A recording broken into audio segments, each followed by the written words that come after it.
So it seems like most of the leaks are behind us now for 2027. These past 2 weeks, we've been able to see pretty much everything that we're going to be getting for Studio Series and Generations for the next year. So we know that the first wave of 2027 is going to be a wave extension of Age of the Primes. I'm going to make another video on that, but today's video is going to focus on the more interesting stuff. And that is the successor to Age of the Primes, supposedly going to be called Age of Evolution. And then we also found out that we're getting a Walmart exclusive subline called Megatron Rising Resistance. And some of the designers have said on record 2027 is going to have a very Megatron focused theme, and the main line for Age of Evolution is very Decepticon heavy, which is a good thing. So going right into deluxes, we are getting a deluxe Barricade, a deluxe Nightbird, and a deluxe Collapse. Now, who is Collapse? Nobody knows. It could be anybody. I think the leading theory right now is that Collapse will either be a new kind of Izer sort of figure, like whether it's a fossilizer or a weaponizer or whatever the rock things were in Legacy. So just kind of that gimmicky line.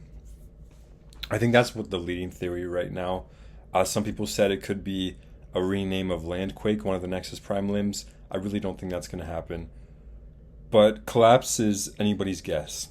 And then Nightbird. We haven't gotten a Nightbird since Generation Select, so I'm happy to get another Nightbird.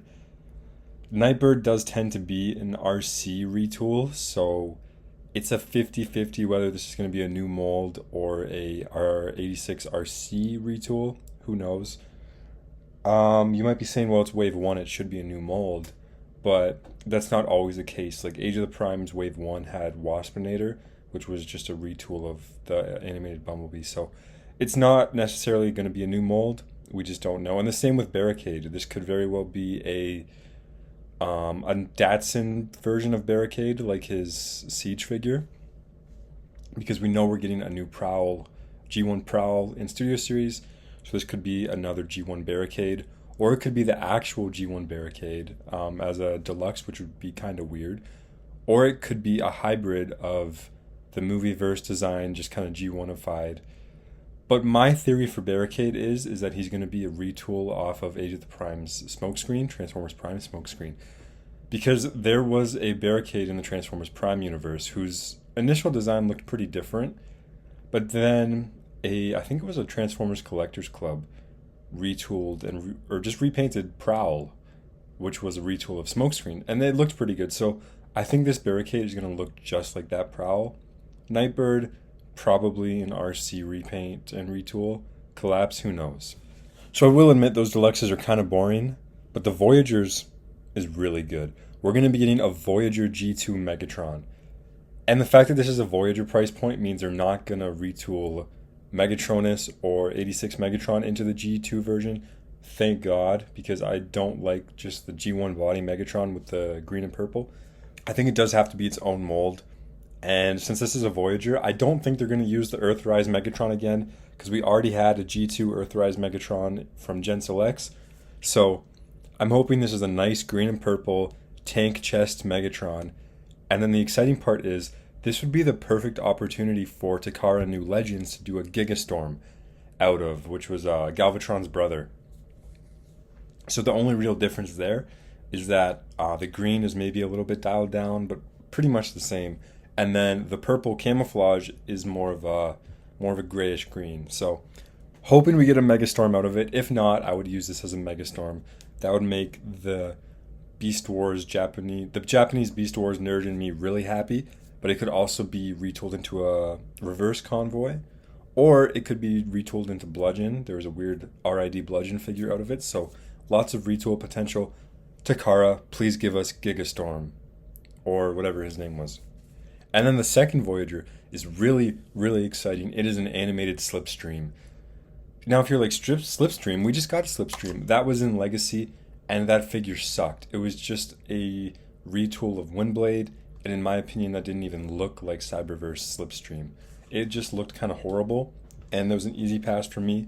I still have my Takara Legends Slipstream, which was also a retool from Windblade, but I just think the Legends version was so much better than the previous version. So We're getting a Voyager slipstream. This could be one of two things. This could be a new animated Seeker mold, because let's be honest, if they do a slipstream, I don't think they're going to differentiate it from the animated Seeker body type. So I think in the show she was a little bit slimmer maybe than than Starscream and all the other ones. But this could also be a SS86 Seeker just repainted into Slipstream. Who knows? I'm hoping this is our first look at the animated Seeker mold, and Slipstream is just going to be the first one, which would be really, really cool. Make a lot of fans happy, but it very well could be a G1 Seeker repaint. But I'm holding out hope it's going to be the first use of an animated Seeker mold. And then if we go into leader classes, we're getting a leader class animated Lugnut and Energon Scorponok.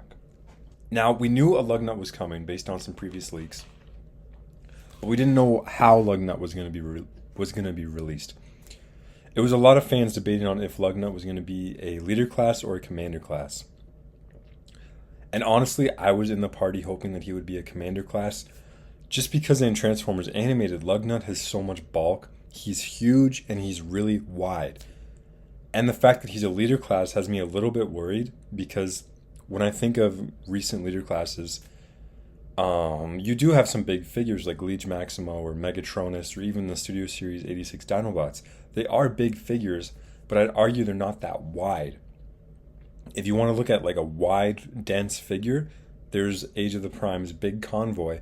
But Big Convoy isn't that tall. Like he is broad, he's wide, which Lugnut would need to be, but he's really short. And so I'm afraid that with a Lugnut, we're either going to get a tall Lugnut who is too thin, or we're going to get a wide Lugnut that's too short. I feel like the commander class budget could really tackle that better.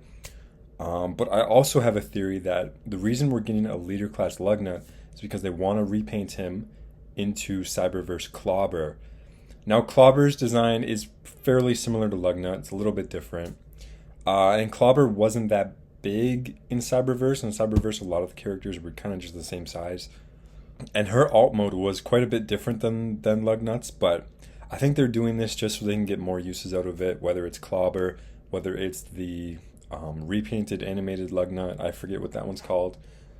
But I think that's why they went with Leader. So they better have something really, really cool at Commander class this year. If Lugnut can't be the Commander, it better be something really, really good. And then the other leader is Energon Scorponok, which came out of nowhere for me. I didn't even suspect a Transformers Energon figure, let alone Scorponok. Like, that is kind of crazy to me. So Energon Scorponok, I've seen Energon. I've seen Energon. He's okay. He's got a ton of repaint potential, though. Like, there are so many different color schemes of this Scorponok figure. There's the G1 colors, there's darker colors, there's another darker colored version.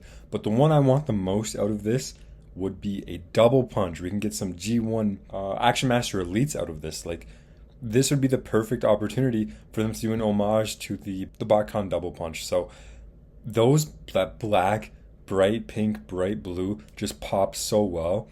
And I don't think Hasbro's going to gamble doing a Titan class double punch. This would be the perfect opportunity. And then maybe one day, somehow, some way, we could get an Omega Supreme to go with him. But seeing Energon Scorponok, cool, but really gets me excited for the potential for a double punch redeco. And then we also know we're getting a Titan, not in the main line, but as a Generation Selects, and that's going to be an Energon tidal wave. So more Energon. Energon fans are getting some love. Still no Optimus Prime yet, but I'm sure that's going to come, or Megatron. But again, I'm sure that's going to come eventually. But we're getting an Energon tidal wave. And once we got the Legacy tidal wave, everyone was like, okay, we're going to get a Gen Selects repaint, but is it going to be the toy colors or is it going to be the Energon colors? And honestly, I was betting more towards the toy colors because Hasbro does love their toy repaints. And also, the tidal wave in the Armada video game was more toy colored. So I am surprised they went with the Energon color scheme because that is a very bold color scheme. I don't think this is going to have the clear plastic in the arms. I think that would be a recipe for disaster, especially at Titan class. I think it's going to be opaque, but I still think it's going to look pretty good. I do prefer the animation colors, so I'm going to skip this one, but it is a really cool color scheme, and if you've been hoping for this, here you go. Now on to the capsule. This is that Megatron Rising Resistance capsule, so it's going to be pretty Autobot heavy, but we do know that there are going to be a few Decepticons in there. So starting off, we're getting a deluxe Rook. Now this listing had people debating, because there are three main Rooks. It could be a G2 Rook. The Hasbro designer Mark Marr has been very clear that he loves G2. Liege Maximo was like one of his dream projects. He got to complete it. We've gotten Jaxus, we've gotten a G2 Soldier, and then we could also get a G1 Rook to help fill out more G2 Decepticons. But then it's kind of like, well, what do you do with Rook? A capsule line is usually repaints, except for maybe one, maybe two figures, but it's usually pretty repaint heavy. Look at Velocitron, look at Toxitron, look at the more recent Cybertron capsule that got canceled, and we only got the Excellion and Sideways out of. So really, like, expects mostly repaints. So to get a G2 Rook, who do you repaint? You could repaint the Decepticon Soldier, but again, I don't think that's likely. There's also the Combiner Wars Rook, which would be cool, and since we're getting Alpha Bravo, getting a deluxe Combiner Wars Rook would also make sense. But again, I don't think that's the case, because there's really no one that you can retool a Rook into right now. That could be a potential combiner limb. So I think the most likely version is the Transformers Universe Rook, which is just a gray Windcharger repaint with a toy Windcharger head. So I think this is the lamest version out of the three options. In my heart, I was hoping for more of a G2 Rook, but I think this is going to be a Universe Rook, and I think it's going to just be kind of meh. So it's because it's really just Windcharger, toy head, gray colors. So I think that's who Rook is going to be. Then we're getting a deluxe Viper. Viper was a Power Glide retool in Combiner Wars. I passed on it. I'm not a huge G.I. Joe fan, but I do like that G.I. Joe fans of G.I. Joe and Transformers are getting something that's like geared towards them. Great idea, perfect for that collector. And I know that there's a bunch of collectors out there that love Transformers and G.I. Joe. So with the new Power Glide figure, this is a no-brainer. But if you remember in Transformers Adventures, the Viper figure got repainted into Dogfight, and I'm hoping that happens again. I would love to get an updated Dogfight and also an Override. I would also love to get a modern Backstreet. If we could complete that trio, that would be really cool. So if we get a Viper, I'm hoping we also get a Dogfight repaint. Onto Voyagers. We're getting 3 Voyagers in this capsule, which is brave considering how poorly Ferrak sold in the Star Raiders capsule, because he did not sell, especially up here in Canada. You can probably still find him on clearance somewhere.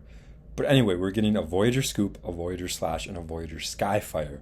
These are very exciting names.